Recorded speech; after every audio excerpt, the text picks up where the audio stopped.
aqueles que ainda não me conhecem, eu sou o pastor Hugo Felipe, professor de História da Igreja. Estou à disposição de vocês, o que vocês precisarem. O que eu não souber, eu anoto e trago depois, porque também não dá para saber tudo, né? E aí a gente vai aprendendo juntos, ok? Então, voltando à última aula, nós paramos exatamente falando sobre as missões e fechamos sobre a missão na questão da igreja matriz. Aí vocês lembram que a igreja matriz, Antioquia, ela vai usar as rotas de comércio principalmente para divulgação. Então alguém vai, prega, institui lá uma igreja, volta e aí assim manda-se um missionário para cuidar daquela igreja que foi fundada, certo? Paramos aí.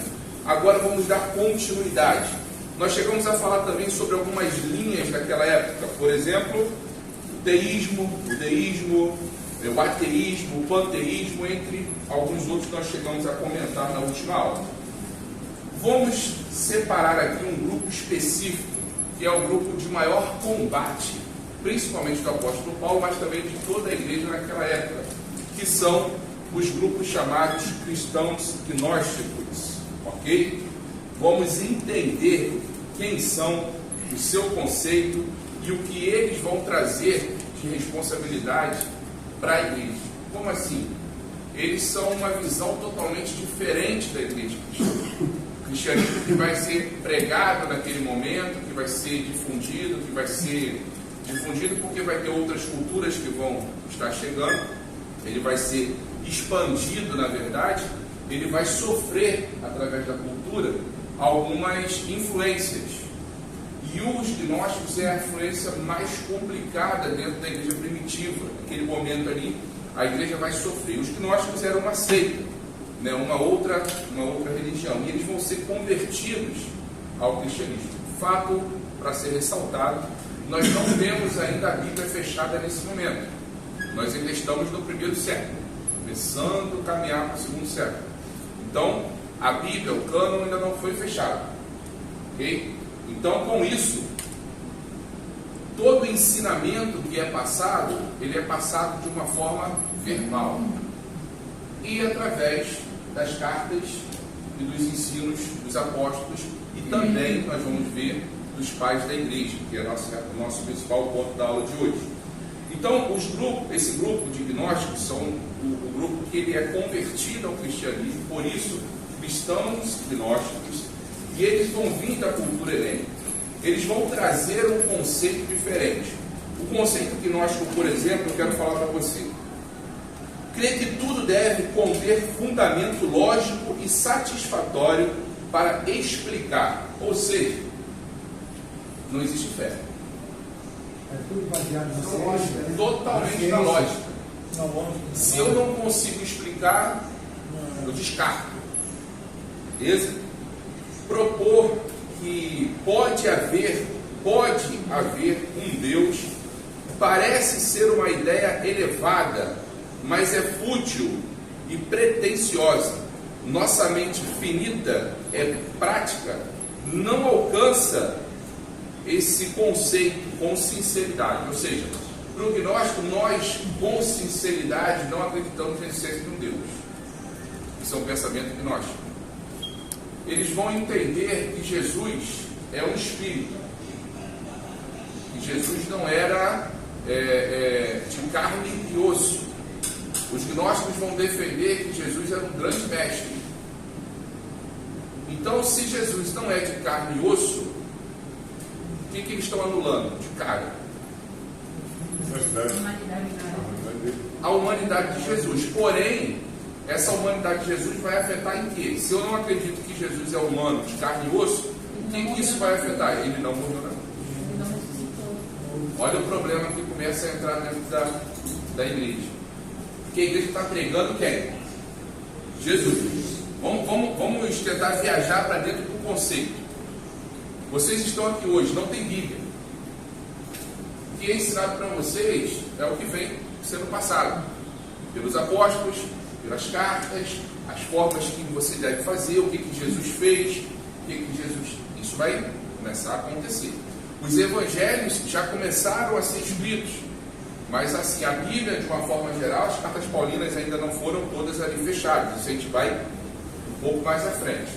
Então, o conceito da igreja ali é o que eu aprendo. O que eu aprendo eu vou ensinar. Só que eu venho de uma outra cultura. Boa noite. Eu venho de uma outra cultura. Eu venho de uma cultura, por exemplo, que eu preciso sacrificar um animal para alcançar perdão. Então você entendeu? Os judeus faziam isso, certo? Então, quando Jesus vem e fala, ó, eu sou, acabou, não precisa mais. Esse ensinamento vai ser passado. Porém, quando você traz uma outra cultura para dentro, ele vai ouvir, ele vai aprender, mas em alguns momentos, quando a informação não é muito fechada, o que eu vou fazer? Eu vou trazer o que eu sabia. E os gnósticos, eles eram o que mais influenciava a igreja primitiva naquele momento. Então, o principal combate, e as cartas de Paulo, em muitas delas, vai ser exatamente em cima disso, Pedro também vai escrever em cima disso, exatamente combater que Cristo não era Deus, ele era o mestre, mas ele não era Deus. Que Deus estava lá, Deus não desceu do seu trono para morrer. Que muitos nem acreditavam na existência de um Deus. Ainda que a cultura grega e a cultura romana vá falar muito sobre deuses, mas muitos gnósticos principalmente não vão acreditar na existência de um Deus que eu não posso, com a minha mente humana, na visão deles, entender. Então, o que eu não entendo, é melhor eu não acreditar. O que eu não entendo, é melhor eu agir de outra forma. Então, isso é a questão dos gnósticos. Vamos lá, alguém pode ler? O helenismo também produziu novas sínteses religiosas que mesclavam a sabedoria, a astrologia e o dualismo oriental, com a sabedoria greco-romana. Desde as conquistas de Alexandre, o sincretismo, o ecletismo e a alegoria passaram a ditar um novo ritmo religioso e filosófico que veio a culminar no chamado gnosticismo ou gnosticismo cristão. Dentre suas crenças gerais... Segura aí. Vamos lá. A gente está começando a entrar no século II. Beleza? Os gnósticos, esse secretismo que fala aí, essa mescla que vai falar, o secretismo é uma mistura de pensamentos. É exatamente o que eu acabei de falar aqui. Então eu vou pegar vários pensamentos, vou juntar uma coisa só. O nome disso é secretismo. O ecletismo é uma acumulação de filosofia. Então, principalmente o grego, o que ele vai fazer? Ele vai pegar um pensamento lá de Aristóteles, ele vai pegar um pensamento de Platão, ele vai pegar um pensamento de Epícoro e vai juntar ali o que ele quer e vai formar alguma coisa que para ele seja resposta para aquilo ali.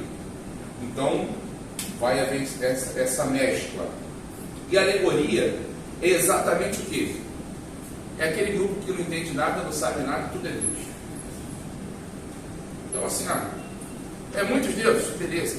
É poucos deuses, então, não só, está tudo certo. Você fala que é um Deus, outro está tudo certo. Bom, o negócio é tocar a vida.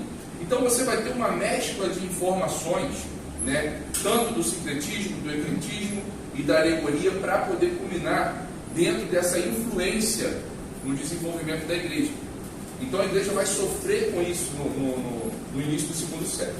Aí vai falar sobre o dualismo oriental. Continue, Eudes, por favor. Dentre suas crenças gerais, vamos encontrar um novo ritmo religioso, tais como dualismo oriental. O mundo físico é mau e o mundo espiritual é bom. O mundo físico foi criado por um Deus mau, ou por um espírito superior rebelde, louco ou também mau.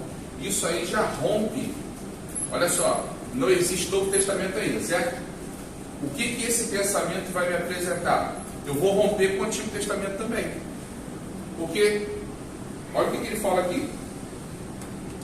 Cadê? Um Deus que é mau e fez, né, o mundo. Quem fez o mundo? Foi o nosso Deus, o único.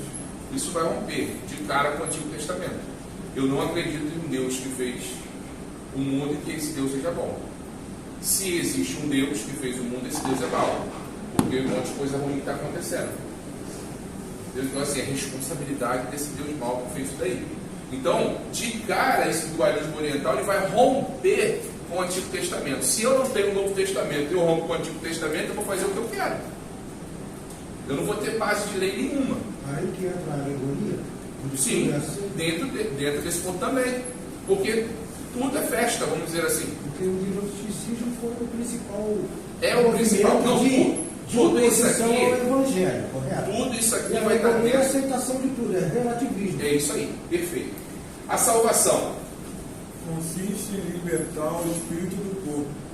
Jesus foi enviado para nos ensinar a nos libertar do mundo material. Ou seja, olha a ideia dessa salvação. A ideia da salvação não é aceitar Jesus Cristo como meu Salvador. Não é aceitar o sacrifício, está dentro da igreja.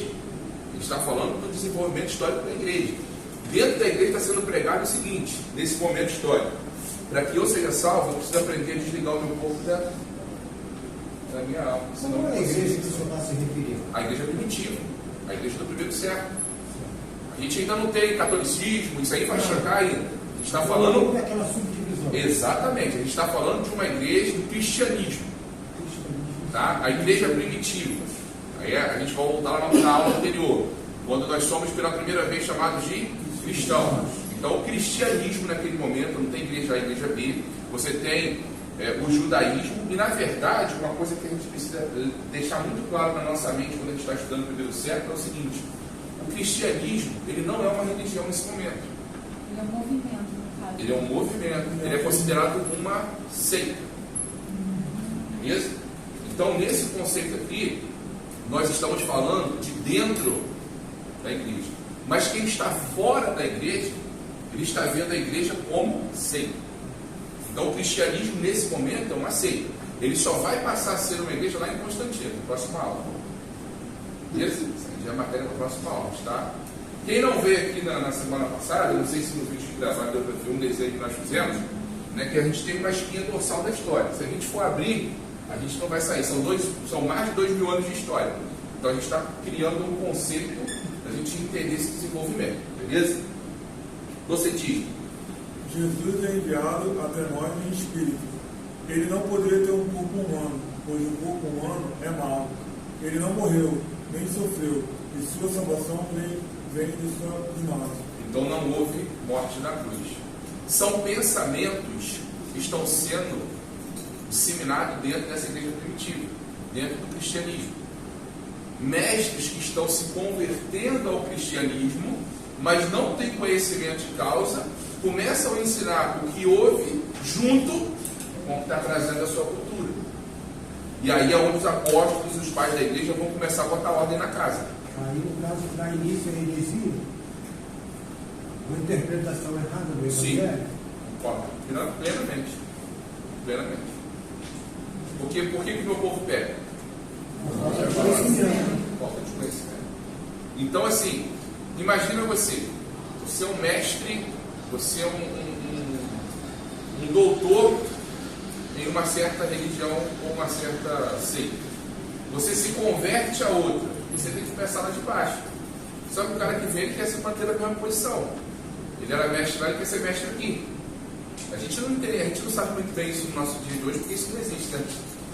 Não, ninguém quer ser, todo mundo quer estar lá embaixo, ninguém quer estar lá em cima. Né? Mas era mais ou menos isso que acontecia nesse momento histórico da igreja, beleza?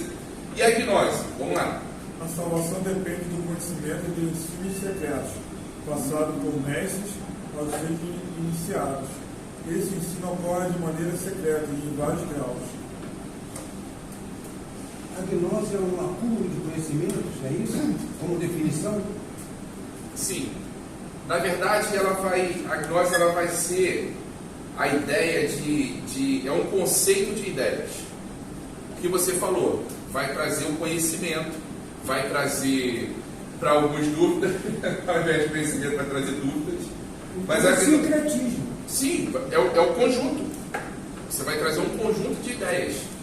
Por isso que o corpo geral, eu estou trazendo pontos específicos de um conjunto geral do cristão gnóstico.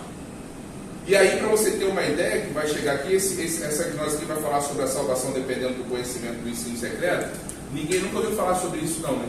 Existe como maçonaria? Não tem nada a ver. Não tem nada não, tem a ver com também. Tem maçom aqui não, né? Se tiver também. Nada. Ela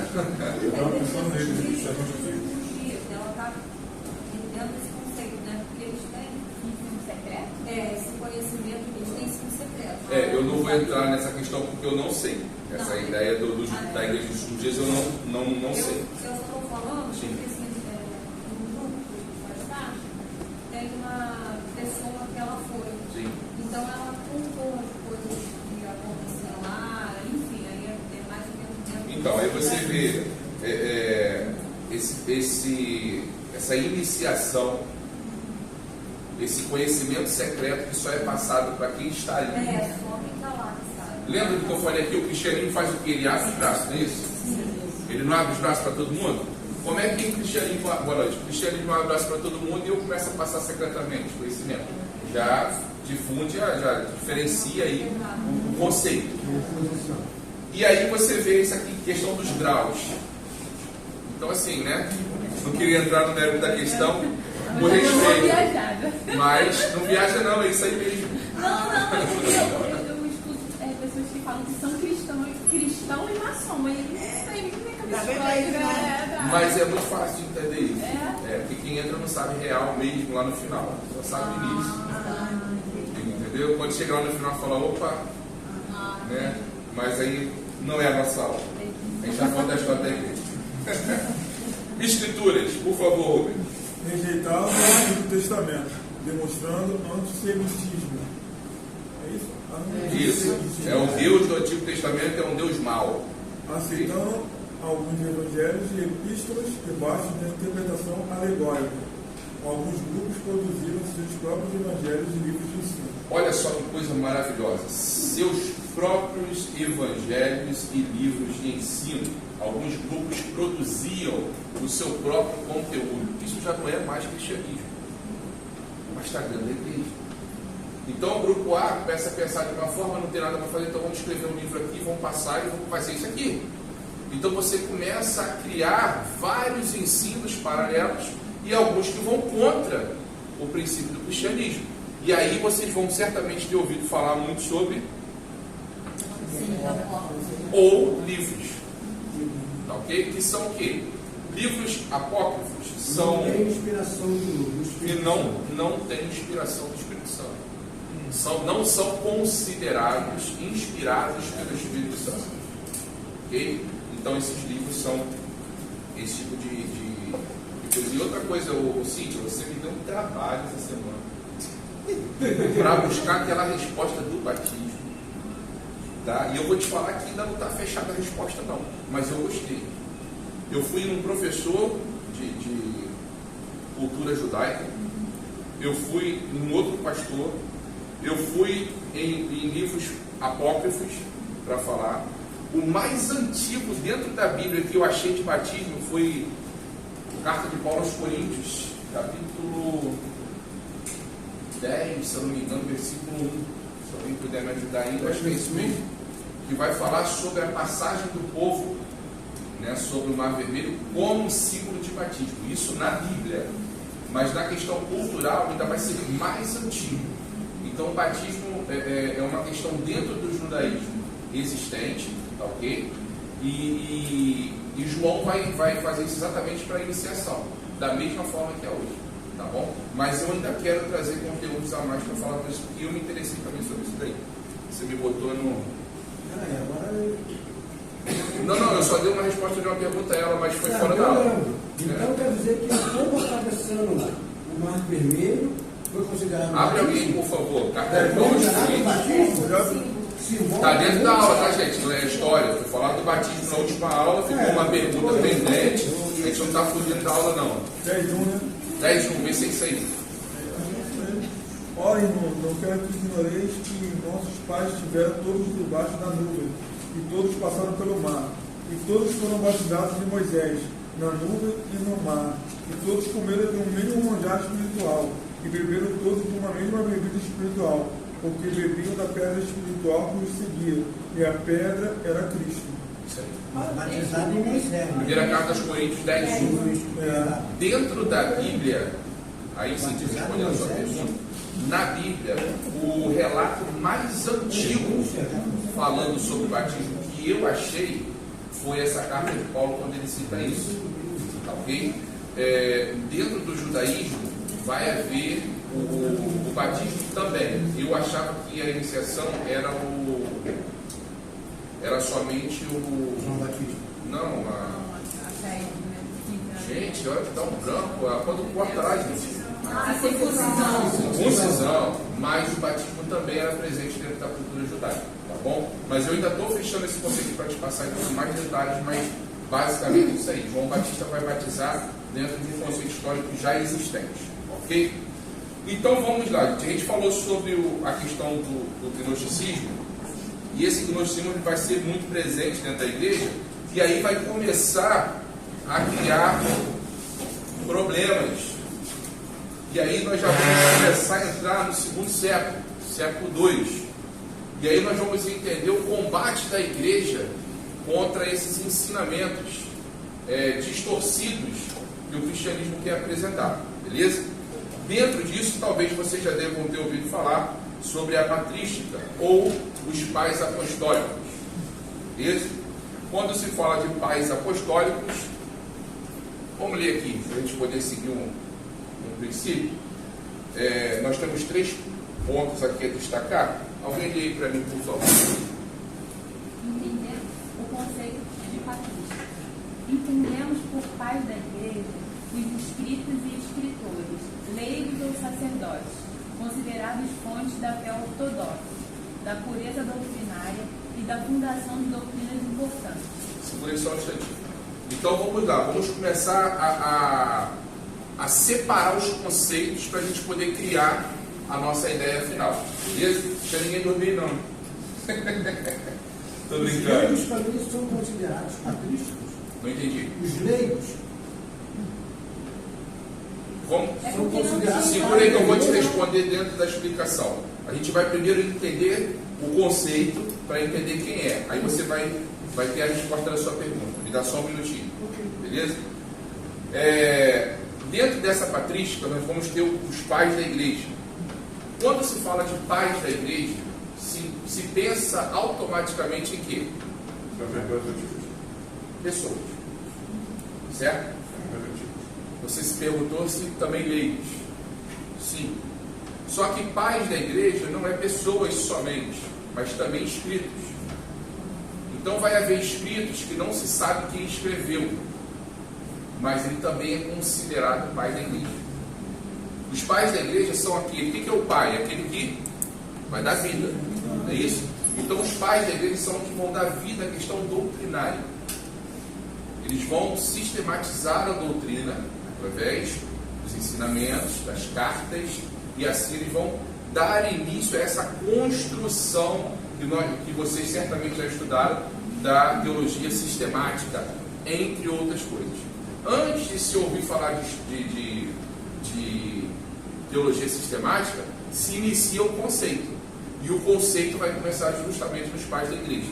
E aí a gente vai hoje falar exatamente sobre os pais da igreja, sobre alguns dos pais da igreja, sobre o conceito que alguns desses pais apresentaram para a gente. Fala aí.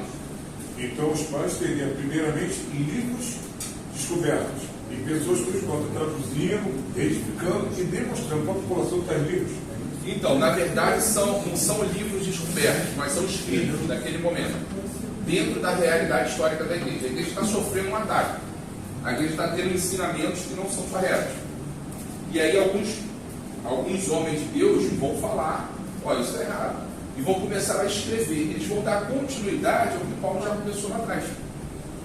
E aí vocês vão ver que mais à frente tem uma linha de raciocínio que vai falar que Cristo, quando vai, deixa o poder para os apóstolos. Os apóstolos, quando vai, passa para os pais. E os pais vão passar para os sacerdotes. Entendeu? Tem uma linha nesse sentido. Então a questão aqui, nesse momento histórico da igreja, é doutrinar a igreja dentro do cristianismo. Está muito difícil? Está embolado? A gente precisa desembolar. Então, assim, Estão seguindo o raciocínio? Porque história é raciocínio. Esses escritos seriam tipo a interpretação dos textos bíblicos? Sim, textos bíblicos, Antigo Testamento, e a vida de Jesus, que são os evangelhos. Então você já vai começar a ter essa ideia. Paulo está vivendo nesse momento também, nos primeiros. Olha o que eu falei aqui, a gente começou a entrar no segundo século. O cânon vai ser fechado ainda, mas ele ainda não está fechado. Mas as cartas já foram escritas. Paulo já escreveu as igrejas. Essas cartas são multiplicadas. Só que existem pessoas que estão distorcendo os ensinamentos. Então vai vir os pais da igreja e vai reforçar aquilo que os apóstolos já fizeram.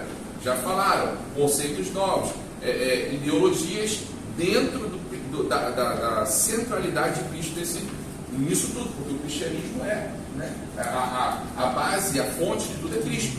Então a vida de Cristo é o que vai dar essa base para esses pais da igreja falar. Mas eu quero, antes de entrar nos pais da igreja, conceituar os pontos. Nós entendemos que pais da igreja, quando se fala pais, não se pensa só em pessoas, mas se pensa também em inscritos, tanto de leigos quanto de sacerdotes, ok? Que são considerados fontes da fé ortodoxa, ou seja, da doutrina correta dentro do cristianismo, beleza? Segue aí, entendemos como... Entendemos por patrologia um estudo sobre a vida, as obras e a doutrina dos pais da igreja. Perfeito, segura aí. Nós vamos estudar sobre os pais da igreja. Nós acabamos de falar aqui sobre os pais da igreja. Um dos conceitos do estudo dos pais da igreja é a patrologia, que nós não podemos misturar ou confundir com agiologia, radiografia, não. Agiografia. Eu vou explicar o que é isso. A patrologia é o estudo biográfico, é o estudo de uma pessoa específica. Então, os pais da igreja, quando nós vamos falar de uma pessoa específica, é a patrologia. Isso é uma cultura europeia. No Brasil, dificilmente vai ver essa diferença aqui. Patrologia e pais da igreja vai ser tido como a mesma coisa. Mas a minha obrigação aqui é explicar a vocês. Então, existe essa diferença da patrologia, os pais da igreja de uma forma geral. A patrologia é um estudo específico. Por exemplo, a questão da evolução, a doutrina, por exemplo, da Trindade. Tertuliano vai falar muito sobre isso, e Tertuliano não é considerado o pai da igreja ocidental, mas ele vai ser considerado o pai da igreja oriental. Quando nós procuramos livros para ler sobre patrística, esses livros são conceituados pela Igreja Católica. A Igreja Católica e o cristianismo, o protestantismo também vai pegar essa mesma linha. Mas existem outros pais da igreja que não são citados. Nós vamos falar sobre alguns deles aqui também. Então, dificilmente você vai ver alguma coisa falando na igreja ocidental sobre o Tertuliano, mas seria muito bom depois você poder, como aprendizado para você também, ler a carta de Tertuliano, que ele fala sobre o conceito da Trindade. Orígenes vai falar sobre a eternidade da alma. São pais da igreja que vai ser voltado mais, no caso Tertuliano, mais para a igreja oriental, beleza? E essa agiografia que eu citei é um estudo específico sobre os mártires da igreja. Aí vai falar especificamente sobre os mártires, que não contribuíram tanto para a questão teológica, mas sim para a vida prática do cristianismo. Então, por exemplo, Estevão. O que Estevão produz teologicamente? E o que Estevão vai produzir como vivência, como prática do cristianismo, sobre experiência de vida? Aí você bota o ensinamento de Estevão. O que Estevão se preocupou em ensinar e o que ele se preocupou em viver? Então, aí... daquela forma, é bem rápido. Sim. E aí você vai ver os conceitos para ser considerado o pai da igreja. Um deles vai ser a questão de ser mártir, de morrer por Cristo. E isso é um ponto fundamental. Então todo mundo que foi considerado como pai da Sim. critério? Foi um critério para ser considerado pela Igreja Católica, sim. Ok? E na verdade. Ele foi o primeiro? Hã? Ele foi o primeiro Foi o lá? primeiro mártir, mas não foi pai da igreja. Ele foi o primeiro mártir da história do cristianismo, lá atrás na Bíblia. Aqui os pais da igreja vai ser um conceito pós-apóstolos, pós a era apostólica. No caso, até pode, no que a gente tem de versão do cano, é tudo pós-Bíblia, né? A Sim. Bíblia é fechada mesmo. Sim, a Bíblia é fechada assim. Vai pegar as cartas paulinas da época, mais os evangelhos que nós temos hoje, os 4, ok? Então vamos lá. Entendendo por patrística. Entendemos por patrística o estudo das doutrinas desde sua origem, suas influências e sua evolução até alcançar o estatuto de dogma.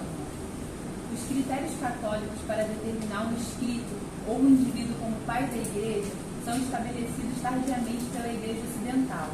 São eles: ortodoxia da doutrina, santidade de vida, aprovação eclesiástica e antiguidade. Então vamos lá. Ortodoxia da doutrina. Ele não pode ser um Marcião da vida, pode? Vai dar ruim, Marcião era agnóstico. Então já fica fora. Você for falar sobre Valentim, sobre Melquíades, Serino, todos esses eram gnósticos. Então já estariam fora de ser considerado um pai da igreja.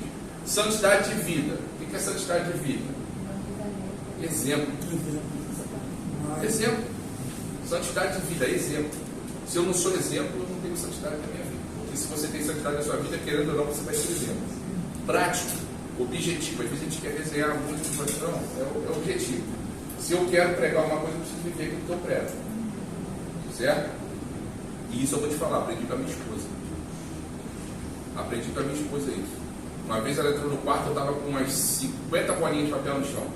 Estava preparando uma mensagem, não conseguia desenvolver 2 pontos, nada, não saía nada. E ela passando roupa no outro quarto, entrou no quarto, eu assim, no chão, o que houve? Eu falei assim, não está entrando nada, não está saindo nada, o negócio está difícil. E eu já estou ficando nervoso, e eu quando fico nervoso, é muito fácil de ver que eu estou nervoso. E ela falou assim, meu filho, prega o que você viu.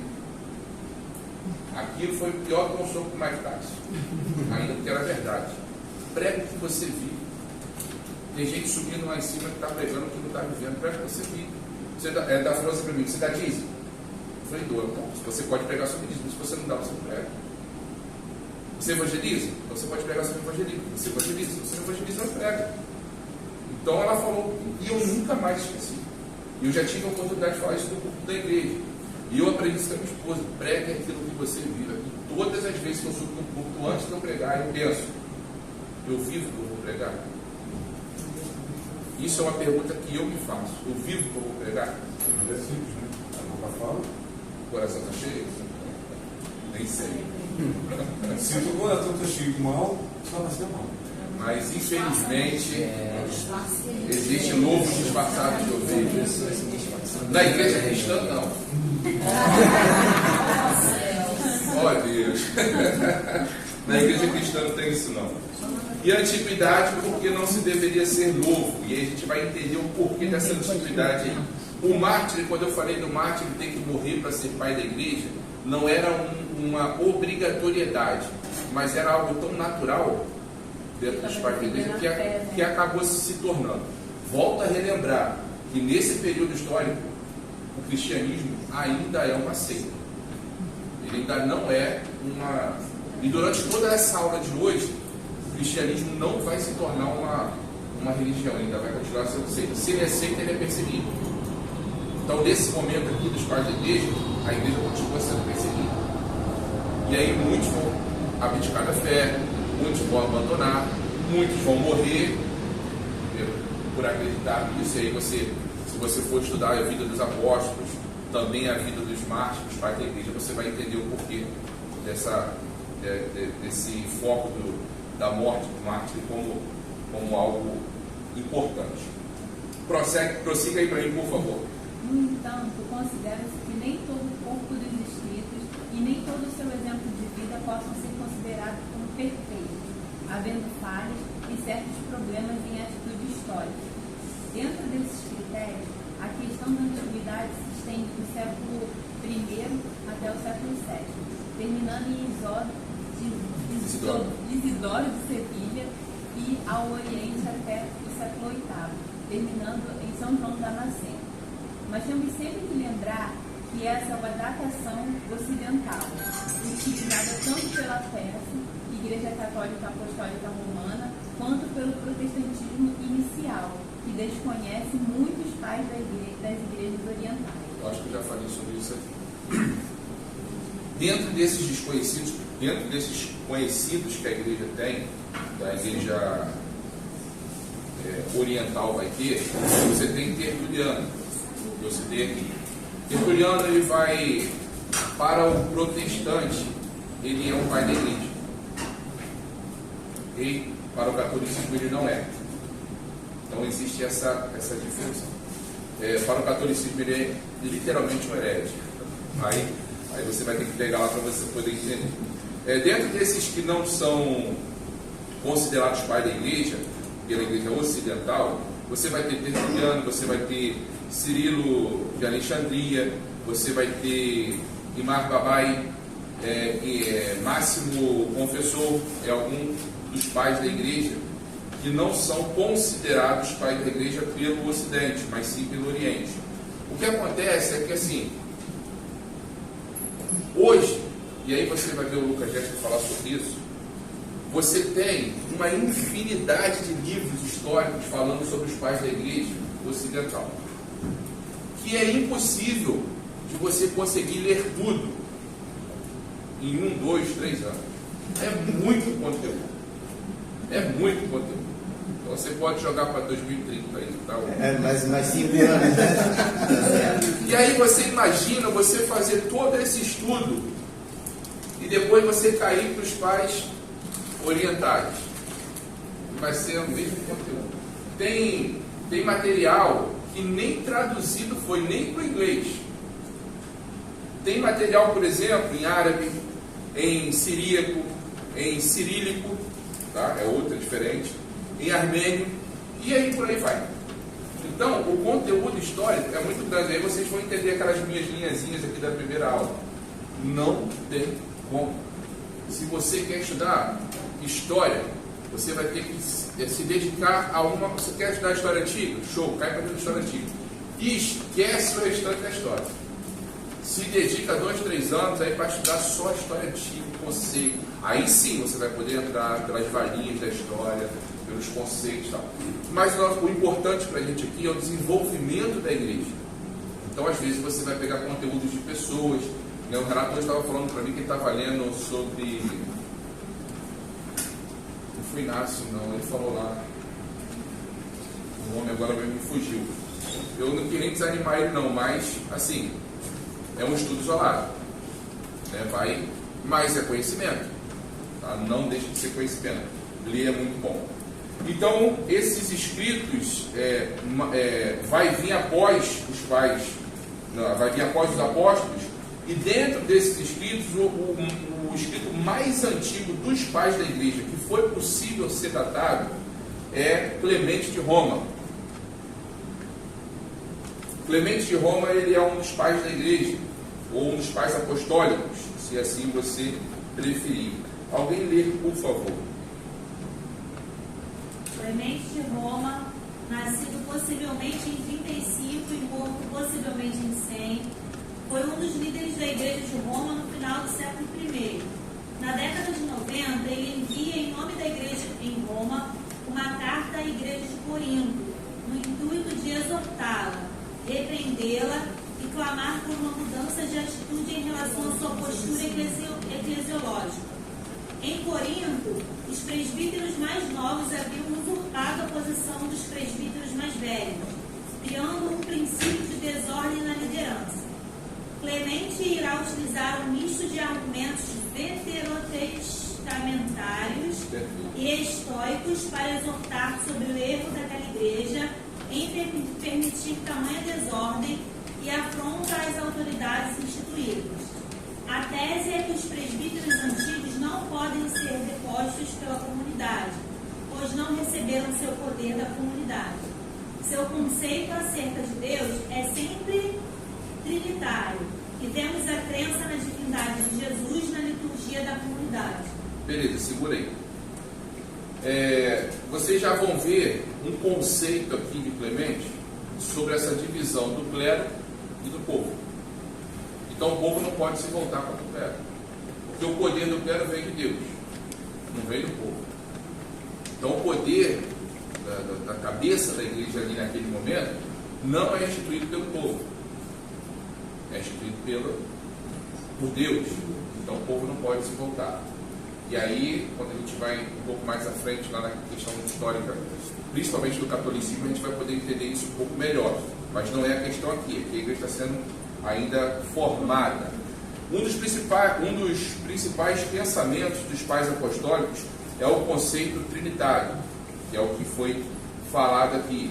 Essa ideia de que vem de Deus o poder para o clero e para o povo. Clemente ele vai defender, por exemplo, a unidade do Espírito Santo.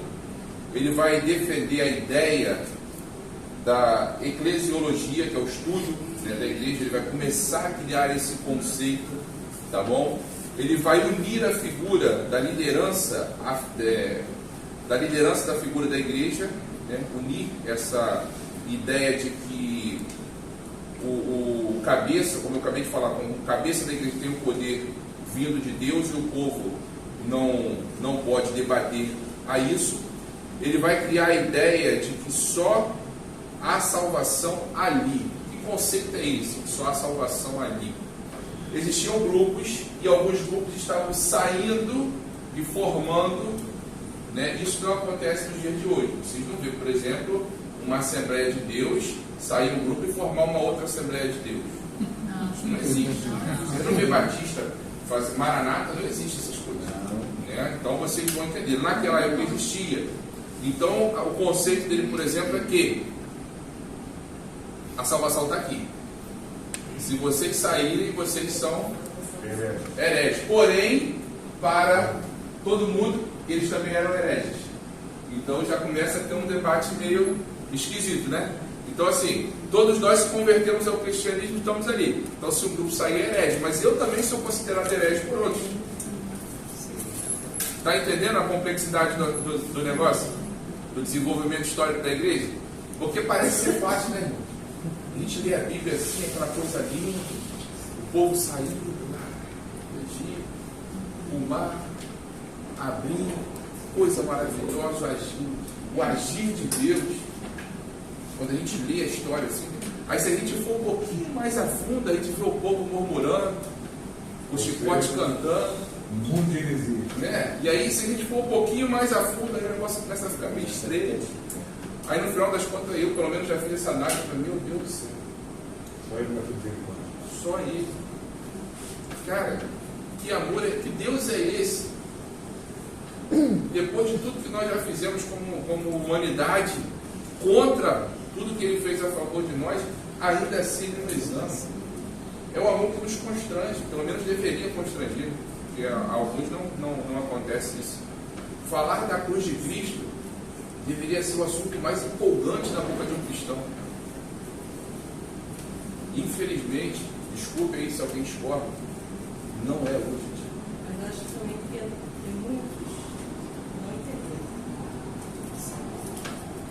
Muitos não entenderam a profundidade de Cristo. Muitos não entenderam. Por isso que eles entenderem, eles se estudarem, eles lerem as escrituras, eles vão entender, aí eles vão ligar. Mas quem já entendeu está vibrando também. Ele está vivendo isso aí. Por isso que os dias se contestaram. O principal motivo de eu estudar a história da igreja foi conhecer o que esse pessoal passou para a gente chegar aqui. Quantas pessoas perderam a cabeça para a gente poder estar aqui hoje? Quantas pessoas Deus usou de forma tremenda e perderam a vida para que a gente pudesse estar aqui hoje falando desse evangelho? E às vezes a gente bota na rede social um monte de coisa, mas não bota uma palavra de Deus. Quanto Jesus morreu na cruz daquela maneira, horrível para nós estarmos aqui hoje? Ninguém faz passar por isso. Entendeu? E assim, o que ele pede de nós? Se a gente fosse pagar, não teria como. Entendeu? E às vezes a gente se acha melhor do que o outro. porque a gente tem um carro melhor, a gente tem uma casa melhor, porque mora num bairro melhor. A gente está falando de história. A história começa lá atrás e vem até o dia de hoje. E quem escreve a nossa história? Quem escreve a nossa história? Vocês me permitem fazer um negócio de turma dentro da aula, que foi um trabalho meu na faculdade.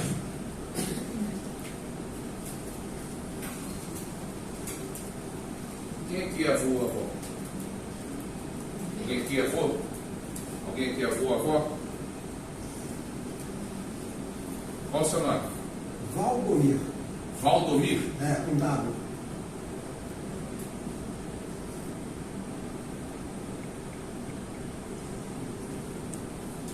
O seu neto ou neta, qual o nome? Jonatas. Júlia Patrícia. Não, só Agatha.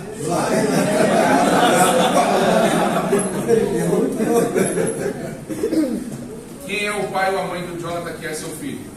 Priscila. Priscila, tá bom, só isso. Algum dos seus netos tem filho? Não. Não. Você não é bisavô. Qual o nome do seu pai?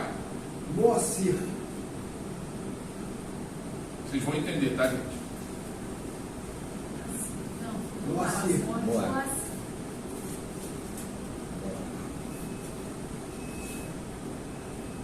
É que você se tira, né?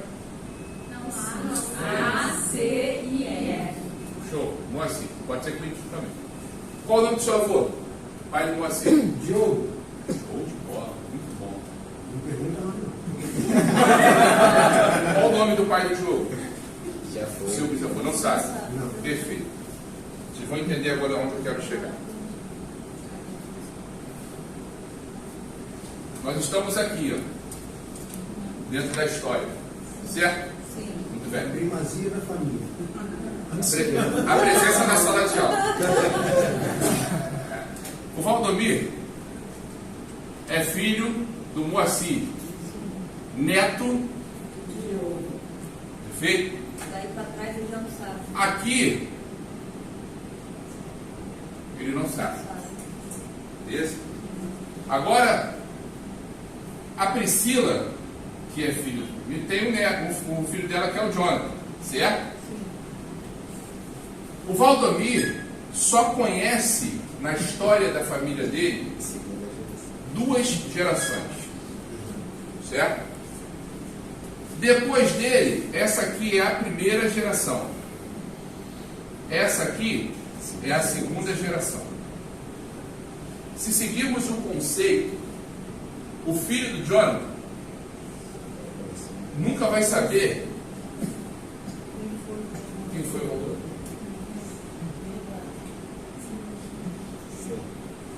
Beleza?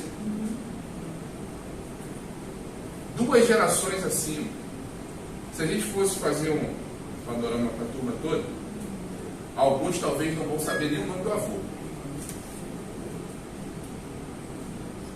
Automaticamente, 2 gerações à frente, você não vai nem ser lembrado que você existiu. Vale a pena ser soberbo? Não.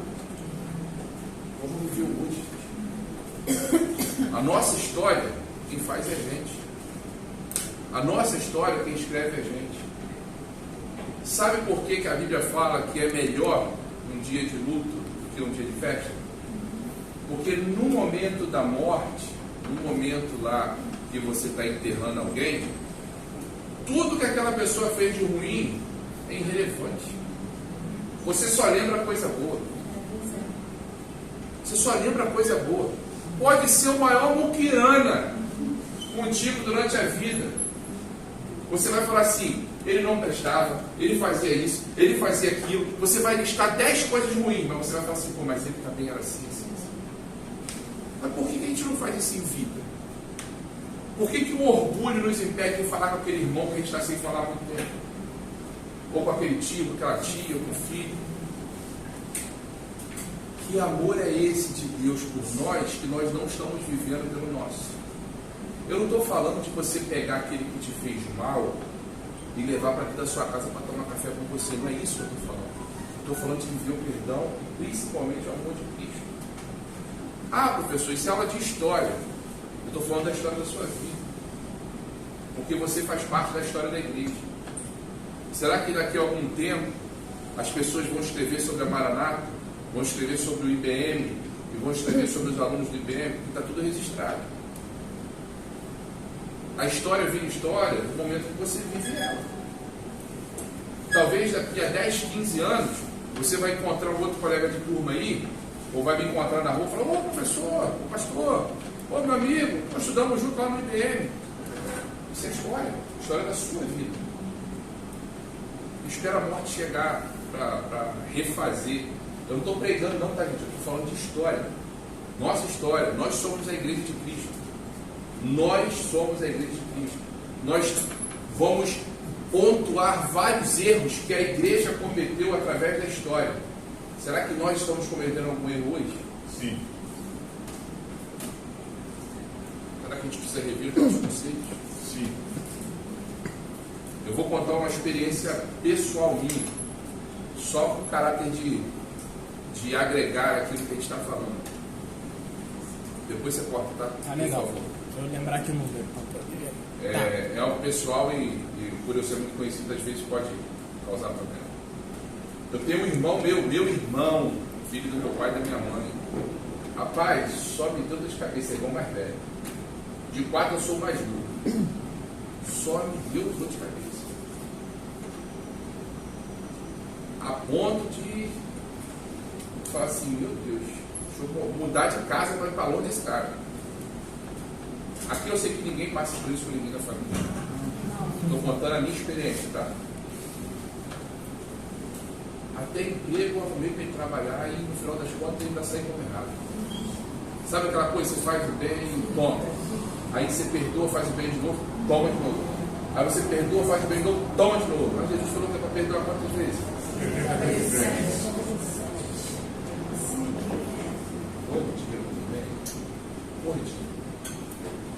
Significa que eu tenho que fazer o quê? Perdoar. Perdoar não é opção, escolha. É obrigação. Conviver não. Acho que eu quero um machado, um facão e um pneu. Gente, pega essa visão aí. Perdoar o cristão não é opção, é obrigação. Conviver é opção. Conviver é opção. Eu levo para o meu seio familiar aquilo que eu quero levar, aqueles que eu quero levar. Na cultura judaica, eu não sei se eu falei isso na última aula ou se está aqui para falar nessa. Na cultura judaica, quando você abria a porta da sua casa para receber alguém, era como se você estivesse falando para aquela pessoa: você está fazendo parte da minha família. A casa é um lugar sagrado, não é qualquer pessoa. Tanto que o judeu não recebe alguém que não seja judeu. O judeu não come a mesa com alguém que não é judeu. Para você ver o grau de... Agora, perdoar é obrigação. A minha mesa é opção. Esse meu irmão, que ele precisar de mim, eu estou inteiramente à disposição dele. É vontade que ele está? Não. A carne fala para mim assim, ó: pega um ônibus, um avião, um trem, vai para bem longe. Mas se ele precisar de mim, eu tenho que estar à disposição. E eu estou à disposição. É difícil falar para a gente grande, né? Porque as pessoas, como você falou, falar aquilo que você vive. Sim. E as pessoas às vezes estão falando coisas que você olha e fala assim: poxa, não está vivendo isso. Por isso eu quis falar. E é ruim porque você fica assim: pô, eu preciso do seu espelho, porque você é a referência, né? Você está lá na frente, você é superior, supostamente superior, porque você cuida de pessoas. Então, assim, você vê que... Quando eu disse sim, eu disse entendendo o que você está falando, não que eu sou superior não, tá? Eu entendi o que você falou. Eu estou só dando um exemplo Sim. assim. As pessoas grandes também, elas esquecem dessa parte que perdoar não é uma opção. A gente tem esse dever de perdoar. As pessoas não estão vivendo mais isso. E as pessoas grandes, como assim, cara, se você chegar lá em cima, se ser pastor, você passou por um crivo. Entendeu? Porque assim, você vai deixar de aprender, vai deixar para trás tudo que você aprendeu, que você tem que perdoar? Não. Vai esquecer? Onde é que está isso? Como é que você está fazendo a sua ovelha? Então, assim, eu vejo hoje em dia que os grandes não estão dando continuação no exemplo do perdoar, porque eu te ofendia, mas você tem que me perdoar, independente de Deus. Mesmo que você não peça perdão, isso não está acontecendo, isso é triste. Porque assim, eu estava falando com uma pessoa também, gente grande, que eu falei assim, lá no céu vai ter portinho para separar a pessoa da outra. A gente vai para o céu ou para o inferno? Você vai me encontrar lá no céu ou no inferno? Porque no céu não existe essa divisão, igual o pessoal faz divisão na igreja. As pessoas fazem divisão na igreja. Ah, não falo com a B, não, você pisou no meu carro. Mas no céu não existe isso. Por que você é para o céu? É com uma pessoa alheia? Você vai para o céu com quem? Beleza, as ideias de Clemente, pode voltar a gravar aí. O motivo da carta de Clemente que vai escrever para a igreja de Corinto é exatamente essa questão do clero, porque existiam alguns presbíteros que estavam querendo tomar o poder dentro da igreja. Então, Clemente vai escrever essa carta. E essa carta você vai poder ver um pedacinho dela que a gente colocou aqui. Aonde paramos, portanto. Quem está valendo? Não. Começar isso daí agora, portanto. Pode ler?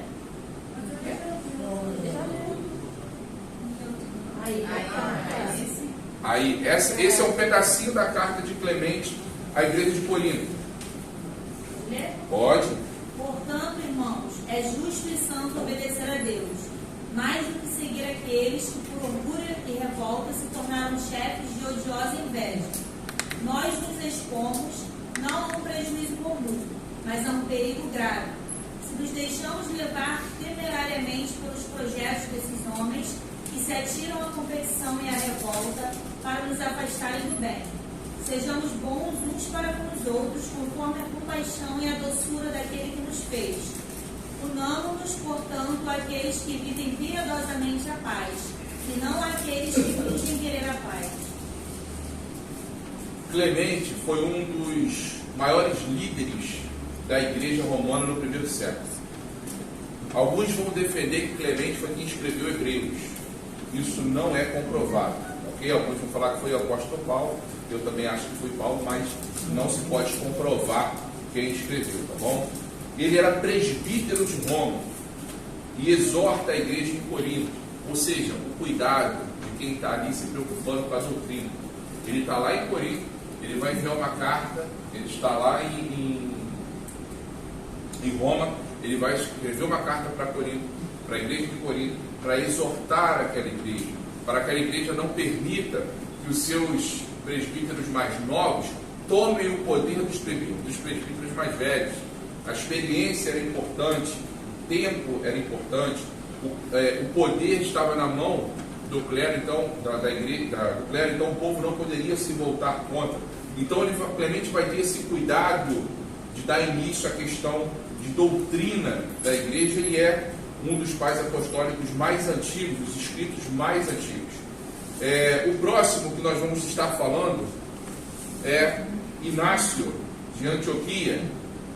Vai ser um dos pais mais importantes também. Só para frisar aqui um detalhe, Clemente ele era romano, prezava pelo respeito às autoridades, né?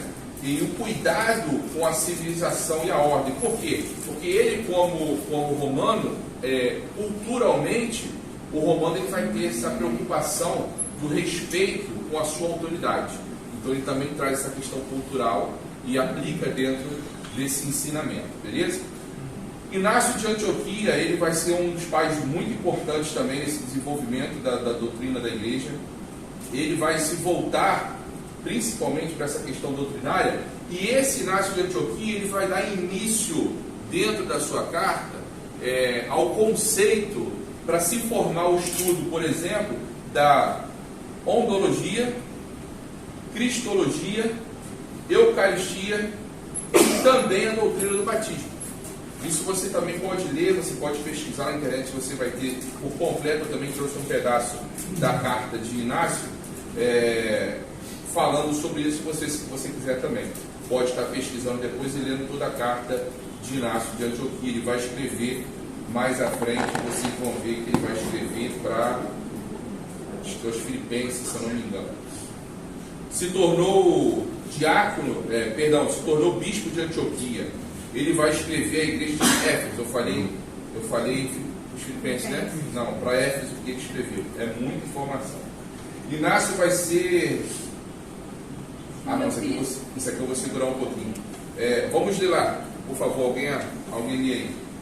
Inácio de Antioquia, oriundo de Antioquia da Síria, foi bispo naquela igreja desde o século I, até a sua prisão e deportação para o martírio em Roma, entre 107 e 110.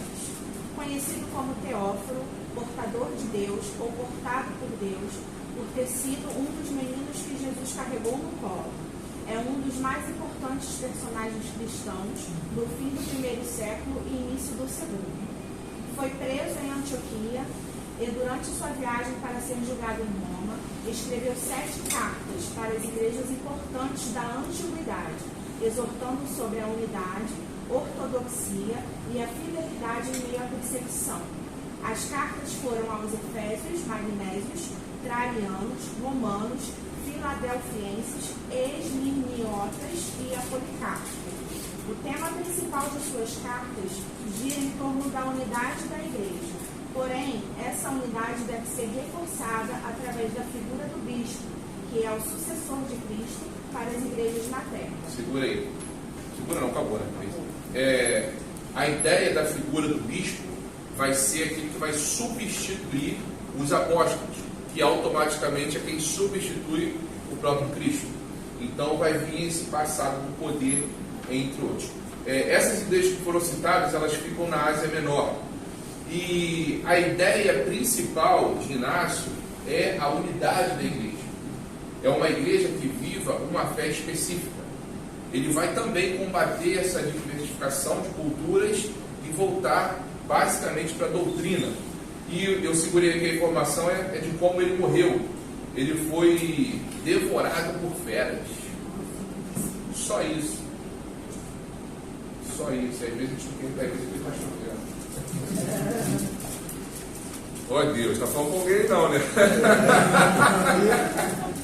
Um livro que tem a história resumida.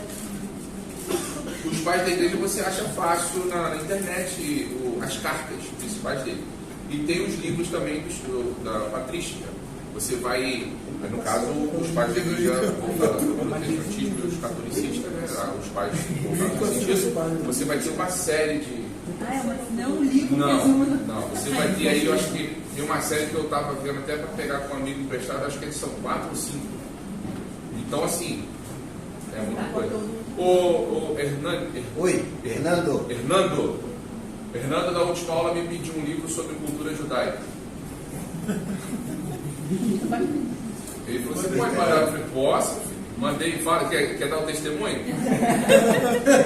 920 páginas. Nossa! Um livro. Eu mandei 4 livros para ele. É impossível. Então vamos lá. Segue aqui também mais um pouquinho, por favor. Sua eclesiologia destaca a importância do bispo como chefe e cabeça das igrejas locais.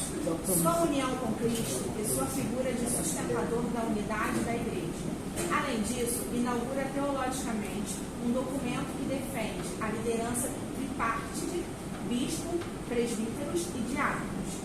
Outro tema fundamental é o martírio como finalidade da vida cristã, seus benefícios e sua honra. Sua teologia do batismo e eucaristia favorecem a formação de um ideal de sacramento, que provam a encarnação do Filho de Deus. Apresenta fundamental contribuição para a doutrina da encarnação de Cristo, morte e objetivo de sua redenção, demonstrando a divindade de Cristo. Deu um novo passo para a dogmática cristológica ao introduzir o tema do gerado e não gerado. Veja que o principal ponto dessas cartas também dos pais da igreja são voltadas para o combate do gnosticismo.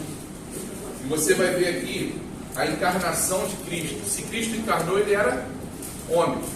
Se ele era homem, ele não era espírito. Se ele não era espírito, ele como homem morreu. Se ele morreu, o sacrifício foi consumado. Ele ressuscitou e subiu ao céu. Então, o objetivo dessas cartas, as colocações dos pais da igreja, é única e exclusivamente doutrinário. Daí vai se começar a base do estudo sistemático da teologia. Você vai sistematizar os assuntos, você vai estudar especificamente sobre o Espírito Santo, sobre o homem, sobre o pecado, sobre o inferno, sobre o céu, sobre a vida de Cristo. Tem assuntos maravilhosos, tem assuntos que eu acho que são desnecessários, mas é isso eu que acho, que eu vou colocar para isso.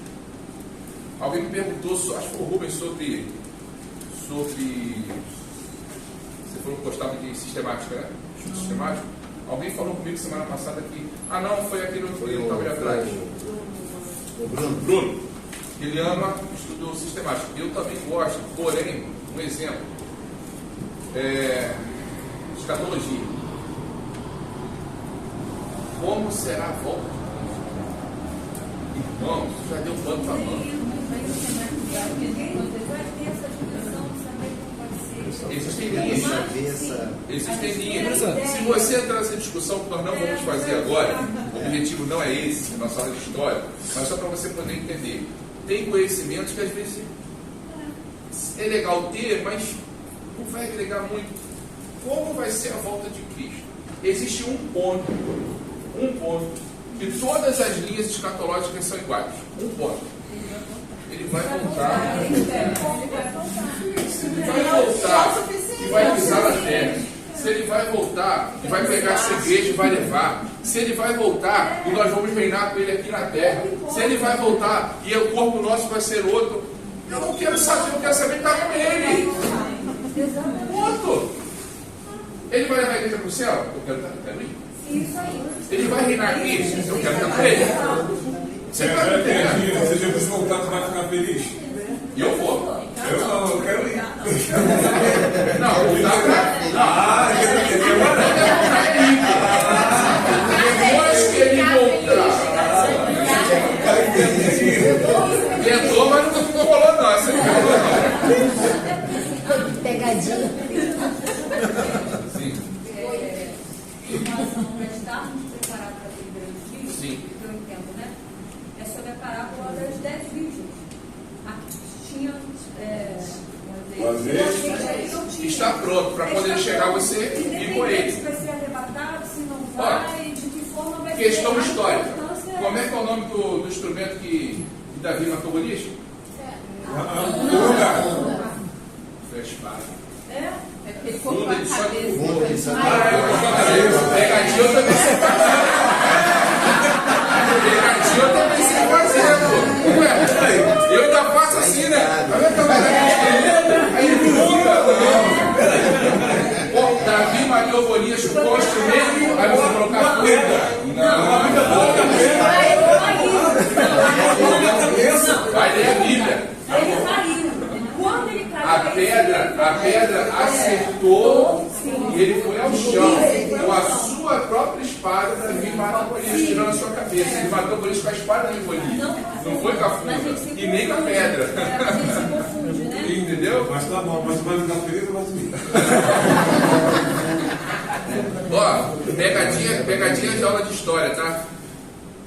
Quem responder ganha um ponto. Quem não nasceu e teve uma morte misteriosa? Calma, não nasceu. Está na Bíblia. Quem não, na Bíblia aqui não, ali, na Bíblia. Quem não nasceu e teve uma morte misteriosa? Adão e Eva. Adão e Eva? Foi criado. Como é que foi a morte deles? Não sei também. Parabéns pra você, uma.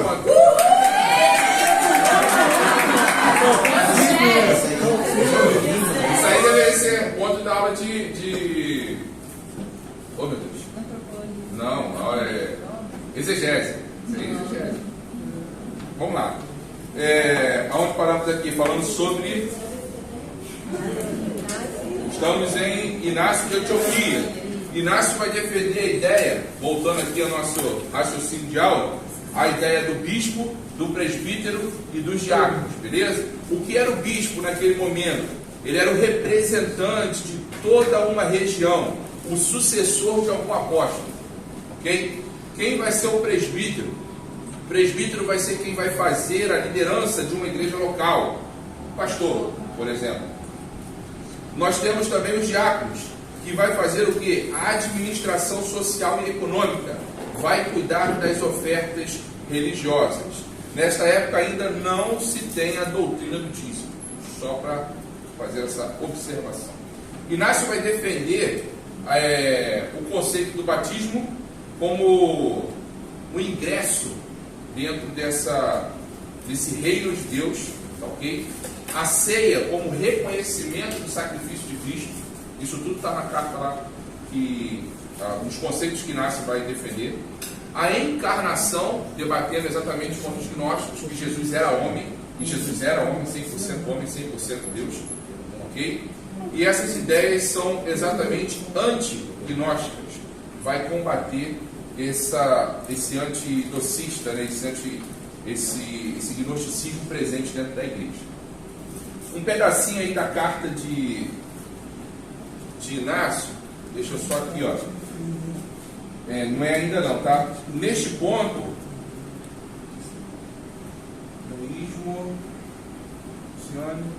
tá aqui. De fato, existe algumas pessoas, isso é um pedacinho da carta de Inácio, tá, ok? De fato, existe algumas pessoas que dolorosamente costumam levar o nome, mas agem de modo diferente e indigno de Deus. É preciso eviteis essas pessoas como se fossem feras selvagens. Como efeito, são mordidas, são difíceis de curar. Existe apenas um médico carnal e espiritual, gerado e não gerado. Deus feito carne, filho de Maria e filho de Deus. Vida verdadeira na morte, vida primeira, passível e agora impassível, Jesus Cristo, nosso Senhor.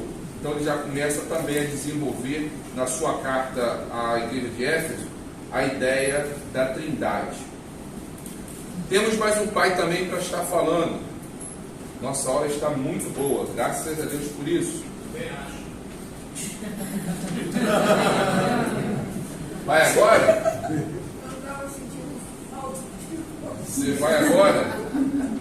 Eu tenho mais 2 a apresentar. Quer segurar? Não, vai ser no final. Amém. Vai terminar. É que o Claudemir comprou um picolé para cada um. É isso? É assim.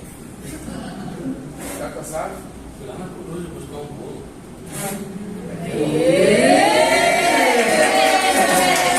Depois de esquecer teu aniversário, é no mínimo, né?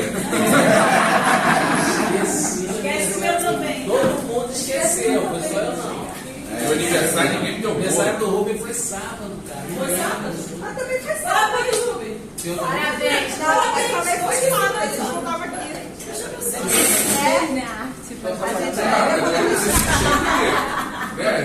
ver. Mais ou menos assim, né?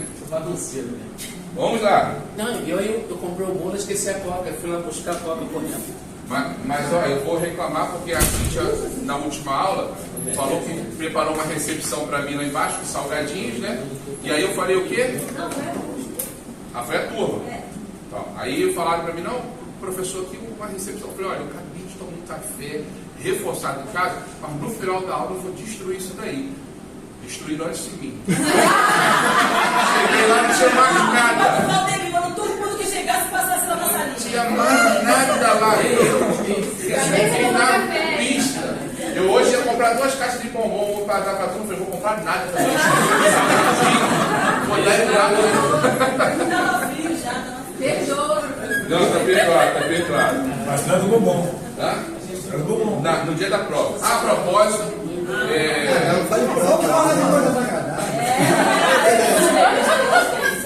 partindo para as coisas agradáveis, o Claudemir me perguntou como seria a avaliação da turma na aula de história. A minha ideia é fazer uma prova múltipla escolha, molinho, tá? Individual, 20 questões, valendo meio ponto cada uma. Com consulta? Com material? Não, sem consulta. Não, sem trabalho, vou fazer só a prova final. Não, isso é pior ainda. Não é não. A prova vou dar um resumo e vai ser molinho. Eu não vou pegar uma de data, nada disso. Você relaxa. Sem pegadinha na prova. Sem pegadinha. Tô reclamando das pegadinhas. Bonzinho. Pensando que você era bonzinho. Mas só, pô. Prova molezinha, múltipla escolha, pô. Escolha já tá bom. Já ajuda, né? Você não subiu o segundo, né? Pelo amor de Deus. Gente, vamos lá. Vamos lá, coisa 3-2. Quando termina a aula, desce todo mundo pra secretaria. Vamos adiantar aqui. Eu tenho 2 pontos ainda para fechar nessa aula, tá? A gente vai falar sobre Policarpo de Esmirna agora. E depois nós vamos falar sobre Didaquê. Quem conhece quem foi Didaquê? Não? Ninguém sabe quem foi Didaquê? Tá filmando não, né? Não filma não, porque se o cara ver essa filmagem vai falar que eu estou falando heresia. Apaga isso aí. Didaquê não é uma pessoa não, tá? Didaquê é um documento. Quem foi Didaquê vai dar ruim pra mim. Fala. Você tem aquela referência do Inácio ter sido possivelmente um dos meninos carregados no colo? Não, isso é história. Não tem referência. Não. Aí você pode ver na história, nos livros da história dele, o porquê desse conceito. Pode ter sido. Não é uma afirmação. Ok? Mas uma coisa bonita depois que nós referência saindo daqui de trás. Não, daqui de trás. Não, daqui? Assim? Não pode olhar para cá, um craque não olha para a câmera. Ele quer olhar para o lado. Mas claro, ele quer que eu faça, não, tem que dar encolhida, pô. A foto já engorda a gente naturalmente, né? Então você já está gordinho, tem que dar uma. Não dá para o conselho batista. Vai dar. Vai dar. Ainda mais com essa camisa aqui, ó. Vou lá para a igreja com essa camisa, vai ser excluído. Claudemir, não atrapalha a aula, mas não, Claudemir. Estou tentando, vocês estão vendo, né? Ele vai falar que ele só fez 3 slides. Olha como semana passada. Ele só deu aula com 19 slides só. Quem pensou primeiro? Só 19, hoje vai ser só 10. Então vamos lá. Alguém Ela tá te julgando aí, ó. Assim como o homem pensa, ele é. Alguém lê, por favor? Eu estou anotando quem lê, tá, gente? Quem lê vai Na próxima aula.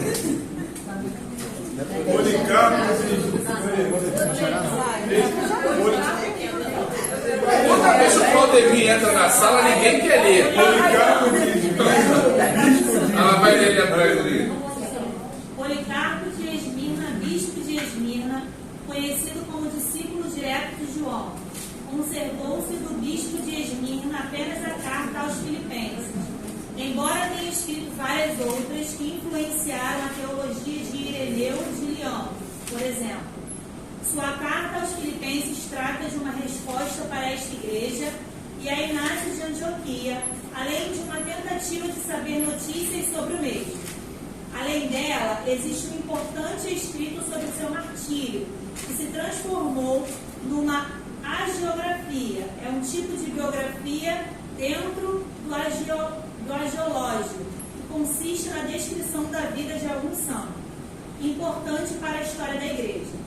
No geral, sua carta é simples e direta a uma igreja que se mantém saudável, apesar dos problemas teológicos e sectários que abalavam as igrejas da Ásia Menor. Ele escreve sobre a ressurreição de Jesus, a perseverança na doutrina paulina e apostólica, a ideia de sucessão apostólica da teologia e ataca fortemente o docetismo. Negava a existência material de Jesus Cristo. Também vemos escritos práticos contra o amor ao dinheiro, o dever dos maridos e das viúvas, sobre o martírio, o bom testemunho diante das autoridades, etc. Na eclesiologia, escreve sobre o dever dos diáconos e presbíteros, bem como dos jovens e viúvas, demonstrando uma eclesiologia bem original das igrejas da Ásia Menor, como, por exemplo, a ausência do episcopato e uma comunidade de liderança horizontalizada. Segura aí. que esse pedacinho que você vai ler daqui a pouco é um pedacinho da própria carta dele. Bom, então vamos lá. A gente está falando agora sobre Policarpo de Esmirna. Vocês viram aqui quando ela falou sobre a geografia, né, que é o escrito sobre o Marte. Falamos sobre os bispos, ele vai... Assim, ele vai ser um mártir da igreja também, ok? Um dos pais da igreja também. Ele morre mais ou menos com 90 anos de idade e a morte dele é mais tranquila. Ele estava dormindo e aí de repente ele morreu. Certo? Isso é os mártires da igreja. Não está certo. Ele foi queimado em uma fogueira. Porém, foi dado a ele muitas oportunidades para ele se livrar da fogueira. E o que ele precisava fazer para se livrar da fogueira? Pronto. Somente isso. Nada mais. E falava para ele assim, ó, fala para o povo, ele nega Jesus, e ele virava para o povo e não negava Jesus. E no final, aqui tem um relato que fala, né, dentro de um dos livros que fala sobre a sua história. Foi dada a oportunidade para Policarpo se livrar da fogueira. Bastava negar a Cristo. Porém, ele afirma que a dor da fogueira seria breve. Mas o fogo para os seus algozes seria eterno. Vocês estão entendendo o conceito histórico da fé cristã? Aonde está a nossa fé na fila do pão? Bem lá atrás. Gente, o cara foi queimado vivo, tendo a oportunidade simplesmente de falar uma frase: eu nego a Cristo, e ser livre da morte. A convicção dele, a fé dele tinha a certeza do que viria, porque o Cristo que ele conheceu através do cristianismo, da pregação dos apóstolos, era de que Cristo morreu por nós e ele morreria por Cristo. Paulo falou, não precisa imitar Cristo não, imitar Cristo é difícil, imite a mim. Será que hoje a gente pode falar para alguém isso? Imite a mim, porque eu sou imitador dele. Professor, tem uma coisa que eu ouço muitas pessoas falando, que é que só vai se manifestar mesmo quando ela for perseguida. E acho que as pessoas só vão mesmo mostrar a sua fé quando for perseguida. Eu acho que esse é um erro nosso, né? Achar que só quando é perseguido que a gente tem que demonstrar fé. Tem que demonstrar fé o tempo todo, né? Não, mas o conceito disso daí é o seguinte: muitos acham que tem fé. Muitos estão na igreja acreditando que tem fé. Mas na hora da provação mesmo, o negócio é diferente. Você vê na história cristãos sendo jogados para animais, como a gente citou aqui alguns. Você vai ver homens sendo queimados. Você vai ver homens sendo degolados. Você vai ver homens sendo crucificados. Não sou digno de morrer, me crucifique de cabeça para baixo. A crucificação, dentro da história, dentro da cultura romana, a crucificação é a pior coisa. Existe um nome me fugiu agora, ele era romano, ele falou o seguinte: é impossível um romano pensar, olha isso, pensar na crucificação para outro romano.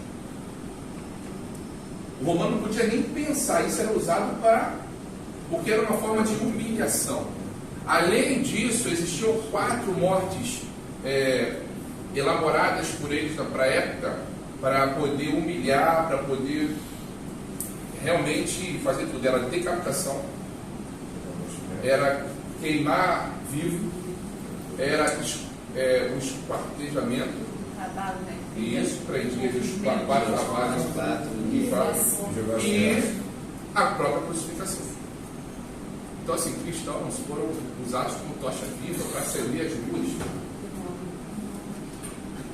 E hoje, a gente vive no paraíso. E aí, gente acha que o cristianismo é ir para a igreja. A gente acha que o cristianismo é entregar o dízimo. A gente acha que o cristianismo é perdoar quem pisou no carro. Perdoar quem pisou no carro. O cristianismo é viver Cristo. Será que eu estaria disposto a dar a minha vida? Negar a minha vontade para que a vontade dele seja feita na minha vida? Isso aí são questionamentos que a gente precisa fazer a todo momento. Eu não estou aqui acusando ninguém não, tá, gente? Eu estou me colocando, eu sou o primeiro na fila. Nós somos limitados. E aí, quando houver a perseguição da igreja, a gente vai ver quem realmente vai se manter. E eu digo uma coisa: entendam para que vocês não pensem que eu estou falando heresia, tá, gente? Não é heresia, não, é só um pensamento. Essa doença aí, Covid. Pensa na Covid como uma perseguição. Não tem nada a ver, tá? Só um pensamento. Pensa na Covid como uma perseguição. Como assim, professor? Covid como perseguição. Quantas pessoas estavam na igreja antes da Covid e depois da Covid, só aproveitou para ir embora? Nem voltou. Já estava com o pé lá fora. Estava com os dois lá fora. A Covid foi só desculpa. Quantos que durante a Covid não vinham para a igreja porque não podia estar no meio de muita gente, mas estava no shopping? Não podia vir para a igreja, mas estava na praia. Não podia vir para a igreja, não podia ir no culto do lar, mas estava no supermercado fazendo compra. Ninguém deixou de comer. Gente, eles podem enganar até assim ele, mas aí não. Entendeu? Então, como povo de Deus, como cristão que nós somos, nós precisamos fazer as nossas avaliações. Quem sou eu na história da igreja? Quem sou eu na história da igreja? O que eu estou fazendo hoje para escrever a história da igreja? Através da minha vida. Talvez não vai ficar relatos na história como a gente colocou aqui. E eu fiz caramba, vou falar isso mesmo. Eu fiz um podcast. Fizeram comigo, na verdade, ano passado, no mês da família, como eu sou pastor de família lá. E eu finalizei exatamente isso. A gente precisa gravar o nosso nome na história. Ainda que ninguém conheça ou lembre da nossa história, ele vai lembrar. Ele vai lembrar. A gente precisa gravar o nosso nome na história da igreja no coração de Deus. E assim a gente vai caminhando. Então, esse cidadão chamado Policarpo de Esmirna, o pai da igreja, ele vai ter esse conceito na sua morte, ter essa oportunidade de se livrar, né, de ter o perdão, mas ele vai até o final. Ele fala, né, como eu citei aqui, a afirmação que ele faz: a fogueira será uma dor breve, mas para os meus inimigos o fogo será eterno. Eita, que eu não quero nem saber quem é os inimigos dele. Eu quero estar com ele lá em cima, conversando muito bem. Quando a fogueira foi acesa, ele glorificou a Deus. Morte honrosa é morrer por Cristo. Isso. Posso estar bom aqui? Muito bom. Show de bola. Sim. Uma coisa que o senhor falou, é verdade. Ainda bem. Não. Você mentir que esse é o problema. A questão de, eu digo assim, de perseguição, mas não basta ser bem uma perseguição, né? Às vezes tem coisas que acontecem na nossa vida, que assim, quando fala, que a gente fala, né, que vem de provações, porque a nossa fé ela precisa realmente ser provada, não para Deus, né, mas para nós mesmos. A gente saber como que a gente está diante de Deus mesmo, né, em relação às provas, e elas são necessárias na nossa vida, até mesmo para que a gente tenha mais confiança em Deus. Enfim, é o que o senhor falou, seja uma porque talvez a gente até viva uma perseguição, sim, não essa, né, não desse nível, desse grau, talvez sim, mas às vezes de pessoas, enfim, que acontece, que Deus permite, na verdade, o próprio Senhor permite que essas coisas aconteçam, para que Ele possa testar, como dizer assim, né, a nossa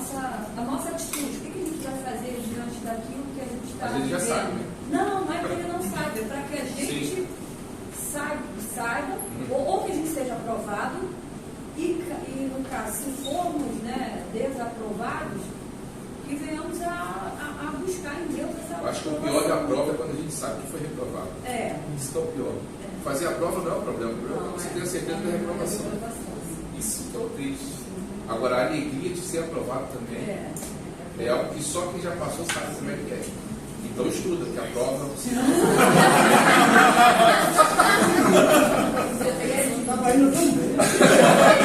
Sabe brincar, né? Sabe brincar. Vamos lá, lê essa cartinha para mim, por favor. Um pedacinho da carta de...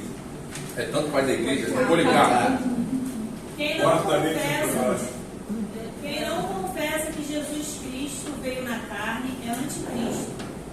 Aquele que não confessa o testemunho da cruz é do diabo. Aquele que distorce as palavras do Senhor segundo seus próprios desejos e diz que não há ressurreição nem julgamento, esse é primogênito de Satanás. Por isso, abandonando os discursos vazios de muitos e falsos ensinamentos, retornemos à palavra que nos foi transmitida desde o começo. Precisa falar alguma coisa? Só ler a Bíblia mais, pelo amor de Deus. Esse é um dos pais da igreja. Ele vai escrever essa carta aos Filipenses, que eu me ali na outra hora, né? Ele está escrevendo essa carta aos Filipenses. Os tópicos dessa carta, ele vai falar sobre a ressurreição de Jesus, vai combater o gnosticismo, porque muitos não acreditavam na ressurreição, e ele vai afirmar que Jesus ressuscitou. A sucessão apostólica, ou seja, o passar desse ensinamento. A fidelidade aos ensinos dos apóstolos, ou seja, o que os apóstolos pregaram é a palavra de Deus. E vai ser contra a questão do dinheiro. Porque naquele momento já existiam pessoas que estavam pregando para ganhar dinheiro. Então ele vai combater isso daí. E dentro desse combate ao gnosticismo, principalmente, eu ressaltei uma palavra dele aqui que eu achei maravilhosa, e vocês também acharam pela reação de vocês. Aquele que distorce as palavras do Senhor segundo os seus próprios desejos e diz que não há ressurreição e nem julgamento, porque naquele momento alguns achavam que não passariam por julgamento, que ao morrer o espírito se desligaria e voltaria para Deus, que não há julgamento. Esse é o primogênito de Satanás. Forte, mas é verdade. É forte, mas é verdade. Aí, vamos voltar para aquela linha aqui da última aula. Eu estou passando pais da igreja. Vocês gostaram da história desse cara? Vai lá ler sobre ele. E vai estudar sobre ele. Não vai cair na prova nada porque eu não falei aqui, tá bom? Mas são conhecimentos que vale a pena você ter. E para fechar a nossa aula de hoje, o último pai da igreja, e aí pai não pessoa, mas pai escrito, ou seja, algo escrito, temos a Didaquê.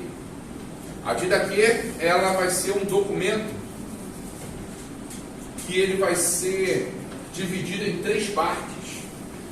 Nós vamos poder tratar a Didaquê, o trato dos caminhos, os 2 caminhos, né, que é o caminho da vida e o caminho da morte. Sendo que esse caminho da vida não é só seguir a Jesus, mas também deixar para trás o judaísmo. A igreja já não está mais naquela do judaísmo, não. A igreja já seguiu em frente. Essa questão do judaísmo já ficou para trás, só que ainda existe algumas coisas dentro da igreja, então vai haver essa questão. O segundo ponto que esse documento vai nos apresentar, esse pai da igreja vai nos apresentar, é as questões litúrgicas. Ele vai falar sobre o batismo, ele vai falar sobre a ceia, ele vai falar sobre a consagração, ele vai falar também sobre o ágape, que é uma festa, a gente também vai falar um pouquinho sobre isso. O terceiro ponto que ele vai também nos trazer, vai tratar da disciplina entre os membros, entre os líderes, o processo de exclusão dos falsos mestres e o processo de honra aos verdadeiros pastores. Esse documento também vai trazer tudo isso. A Didaquê, ninguém sabe quem escreveu. Ela é a doutrina, baseada na doutrina dos apóstolos, ok? É um manual de eclesiologia, como a igreja deve se comportar e como a igreja deve agir em relação ao batismo. Se tem muita água, faz de um jeito, se não tem, faz de outro. Ela não se preocupa com o conceito, mas com a essência do que é feito, ela vai falar sobre a ceia, ela vai falar sobre o papel da liderança, ela vai falar sobre a função e a obrigação dos diáconos dentro da igreja, vai falar sobre os presbíteros, vai falar sobre o dia do Senhor. Esse documento vai trazer a questão da festa ágape, que era uma festa da questão alimentícia da igreja primitiva, da igreja daquele momento ali. A daqui ela vai circular, né? Esse documento ele vai ser base para muitas igrejas, por exemplo, na Síria, no Egito, na própria Palestina, sendo assim um dos principais manuais de eclesiologia na igreja do Oriente Próximo. E quem escreveu o Didaquê? Não se sabe. Não se sabe. A Didaquê é um documento considerado também como pai da igreja, mas como a gente aprendeu lá atrás o conceito de pai da igreja. O pai da igreja não é uma pessoa, pode ser um documento escrito, tanto pode ser um escrito de um leigo ou de um sacerdote. Ok? Alguém lê para mim, por favor? Didaquê, a Didaquê, ou Doutrina dos 12 Apóstolos, é um dos documentos de grande importância para as igrejas do Oriente Próximo. Trata-se de uma obra de eclesiologia e doutrina moral que circulou na antiguidade, muitas vezes como parte do cânon. Este documento apresenta 16 capítulos que podem ser divididos em 3 partes. A primeira trata do documento de 2 caminhos, a segunda trata das questões litúrgicas e a terceira parte trata da disciplina da igreja, tanto entre os membros quanto entre os líderes. É o mais antigo documento para entender como as igrejas da região entendiam a Eucaristia, o batismo, o ágape, faziam seus cultos, bem como lidavam com as lideranças carismáticas e com a eclesiologia em geral. É o grande manual eclesiológico do final do século I e início do século II. Reflete um período de transição entre um sistema primitivo de autoridade baseada nos dons carismáticos para a organização hierárquica que irá se tornar homogênea no século III. Segura só um século aí. Esse pedacinho que ela vai ler agora é um pedacinho da Didaquê, ok? Pode. Se vier alguém até você e ensinar tudo o que foi dito anteriormente, deve ser acolhido. Mas se aquele que ensina é perverso e ensinar outra doutrina para te destruir, não lhe dê atenção. No entanto, se ele ensina para estabelecer a justiça e conhecimento do Senhor, você deve acolhê-lo, como se fosse o Senhor. Já quanto aos apóstolos e profetas... Parou aí, né? Beleza. Olha só, nesse momento, as igrejas ali estavam recebendo várias pessoas. Vocês conhecem alguma igreja? Eu acho que nos dias de hoje não existe. Aquela igreja que você chega e dá oportunidade para falar? Sim. Hoje eu não tenho isso não. Tem? Tem não. O pessoal ali atrás gosta. Então assim, chegou, dá oportunidade. Não sabe nem quem é. Varão! Eu estou aqui. Abra a tua boca. Tem alguém mais. Eu falo de mim mesmo. Já ouviram isso? Eis que vos falo de mim mesmo. Não tem esse negócio? Já ouviram isso? Eis que te digo? É? Eis que te digo? Eis que te digo de mim mesmo. Não é do Espírito Santo, é dele. Então, naquele momento, a igreja estava passando por isso. Chegavam aqui, ó. Ei, varão, chega pra cá, fala aí. Só que esse documento vai nos alertar. Mas se aquele que ensinar é perverso e ensinar outra doutrina para te destruir, não lhe dê atenção. A igreja tinha esse costume de dar a oportunidade para quem chegava, falava sobre qualquer coisa. Então, a Didaquê ela vai orientar para que não se dê. Existiam pessoas que chegavam lá e falavam assim: eis que o Senhor manda fazer uma mesa aí para a gente poder se alimentar. Só que ela está aí mesmo. Ele estava cheio de fome, vindo de viagem. Então, a Didaquê vai orientar o seguinte, olha aí. Isso é antigo, hein? Antigo? Isso é muito atual. Aí, rapidinho. Estamos 10 minutos para acabar. Cronograma muito bom. Nossa aula hoje está muito chata, o professor está falando muito. Então vamos lá, vamos ler o último aí. Quem vai? Quem for ganha o primeiro voto. Faça conforme o princípio do Evangelho.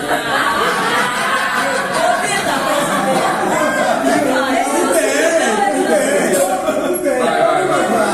Todo apóstolo que vem até você deve ser recebido como o próprio Senhor. Ele não deve ficar mais que um dia ou, se necessário, mais outro. Se ficar 3 dias, já é um falso profeta. Ao partir, o apóstolo não deve levar nada a não ser se o pão necessário para chegar ao lugar onde ele deve parar. Se pedir dinheiro, é um falso profeta. Não põe à prova, nem julgue o profeta que fala tudo sob inspiração, pois todo pecado será perdoado, mas esse não será perdoado. Nem todo aquele que fala inspirado é profeta, a não ser que viva como o Senhor. E desse modo que você reconhece o falso e o verdadeiro profeta. Todo profeta que, sob inspiração, manda preparar a mesa não deve comer dela. Caso contrário, é um falso profeta. Segura rapidinho. Olha a orientação que o documento está dando. Se o profeta que chegar na casa e falar, prepara uma mesa, ele não deve comer da mesa. Por quê? Porque muitos estavam se aproveitando disso. Então ele vai orientar a igreja da seguinte forma: olha, se alguém chegar e mandar comer, mandar preparar a mesa, não coma ele dessa mesa, porque se ele comer, não é profeta. Misericórdia, imagina. Eu comi lá, mas não sabia que era para mim. Vamos lá, segue aí. Todo profeta que ensina a verdade, mas não pratica o que ensina, é um falso profeta. Todo profeta comprovado e verdadeiro, que age pelo mistério terreno da igreja, mas que não ensina a fazer como ele faz, não deverá ser julgado por você. Ele será julgado por Deus. Assim fizeram também os antigos profetas. Se alguém disser sob inspiração, dê-me dinheiro ou qualquer outra coisa, não o escutem. Porém, se ele pedir para dar a outros necessitados, então ninguém o julga. Se ele for um falso profeta e você souber, não julgue. Ou seja, se o profeta tiver traído a mulher e você souber, entrega na mão de Deus, tá? Não entra nesse problema não. Se o cara estiver roubando, entrega na mão de Deus. Se o cara estiver fazendo coisa errada, entrega na mão de Deus. Porque se ele é profeta, você é sacerdote, você tem algum título, né, algum título eclesiástico, foi permissão de Deus. Se ele caiu depois, é problema dele com Deus. E é melhor estar na mão dos homens do que estar na mão de Deus. Alguma pergunta? Pergunte? Pode perguntar, então vem para isso. Todo mundo assinou aí a chamada? Não. Quem não assinou vai chegar. Gente, próxima aula. Pergunte. Eu não assinei, não. Próxima aula, a gente vai começar a transformar a igreja de seita para religião. A nossa igreja, que era o cristianismo, que era tido até o segundo início do século como uma seita perseguida pelo império, agora com Constantino, né, idolatrado por muitos, mas ele não era isso tudo não, a gente vai ver aí. Ele foi uma peça importantíssima, mas também tinha os seus interesses pessoais, mas ele vai ajudar a igreja a sair da questão visionária de uma seita e passar para uma questão religiosa, uma religião. E Constantino é considerado o pai da igreja católica? Não. Constantino foi o imperador. Eu sei. Sim, não é considerado o pai da igreja. Próxima aula. Quem é considerado o pai da igreja católica? Não, o Papa é considerado o sacerdote na terra, o substituto do próprio Cristo, digamos assim. Os apóstolos substituíram Cristo e assim foi, então, até chegar hoje na figura do Papa. Mas isso aí já é uma aula fora da antiguidade. A gente já vai entrar lá mais à frente aí na questão, não sei se será medieval ou na modernidade. Acho que é na modernidade que a gente vai falar sobre isso daí. Só de curiosidade, quem é o pai da igreja católica? Não existe nenhum. Os pais. Os pais. Todos esses que você tem aqui são pais da igreja católica. Também. Tanto da igreja católica quanto do protestantismo. O protestantismo sai da igreja católica. A ideia do protestantismo é doutrinária. São conceitos diferentes.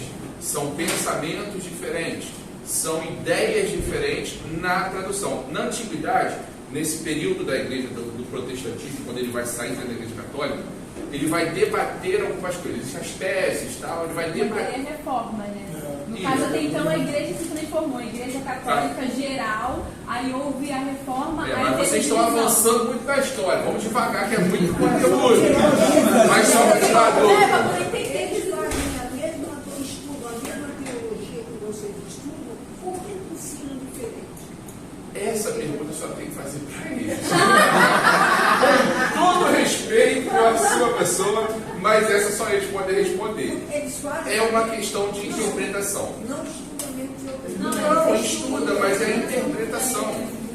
Por exemplo, você vai ver cristão falando, falta assim 4 minutos, já estão assinando aí, né? Vocês vão ver cristão falando que Maria foi uma mulher como outra qualquer. Já ouviram isso? Certo? Por que o cristão fala que Maria é como uma mulher como outra qualquer? Porque Maria não é santa. Ela não realizou o milagre. Mas pensa comigo. Deus, lá de cima, do seu trono de glória, ele olha aqui para baixo e ele fala assim: você, ela era qualquer um? Não. Eu acho que esse título é meio pesado. Você está me entendendo? Ela era santa? Não. Ela intercede por mim? Não. Mas ela era qualquer um? Não. Ela era mãe de Jesus. Ela era mãe do nosso Salvador. Mas ela carregava a culpa de Adão. Sim. Não foi isso, não. Mas aí a questão, ele está falando da pessoa. Pecadora ela era, eu também sou. Só quem pisou nessa terra que não foi o próprio Jesus. Somente isso, somente ele. Mas o que eu estou me referindo é a pessoa. Não vou na questão do pecado, a pessoa. As pessoas, o catolicismo vai defender Maria como uma santa. Mas santo é quem faz milagres, segundo. Só que na visão deles, na interpretação deles, gerar Jesus foi um milagre. Tá. Dá interpretação para isso? Não. Dá. Porque Maria não coabitou com José. Então seria um milagre? Sim. Um milagre que não foi Maria que realizou. Foi dela, mas não ela. Entendeu? É a mesma coisa. Por que a Igreja Católica batiza criança e quando vem para o Evangelho, o cristianismo não aceita o batismo? Porque a criança não se batizou, ela foi batizada. Então são apenas interpretações. Aí entra aquela nossa aula da semana passada. Heresia. Heresia é uma coisa antibíblica. Se eu falar que Maria, não, heterodoxia, uma doutrina diferente. Eles entendem que Maria é santa, deixa eles lá entender. O coração deles, lá dentro, o que eles sentem lá dentro, é isso de Deus. Tem católico que vai ser salvo? Sim. E tem cristão que não vai. Estou falando alguma besteira aqui? Não. Então, não cabe a gente julgar. Não cabe a gente julgar. Mas tem um momento certo na história que a igreja primitiva se desviou assim, para essa igreja católica romana, para esses princípios romanos. Sim. É um momento chave na história? Sim, é a próxima aula. Por quê? A igreja, ela não é uma religião, ela é uma seita. Constantino vai assumir, eu já estou na aula, ele vai assumir o poder, vai tomar o poder, na verdade, através de guerra, e ali ele vai fazer com que, eu não vou falar, não, senão você vai. Vamos orar? 9 horas.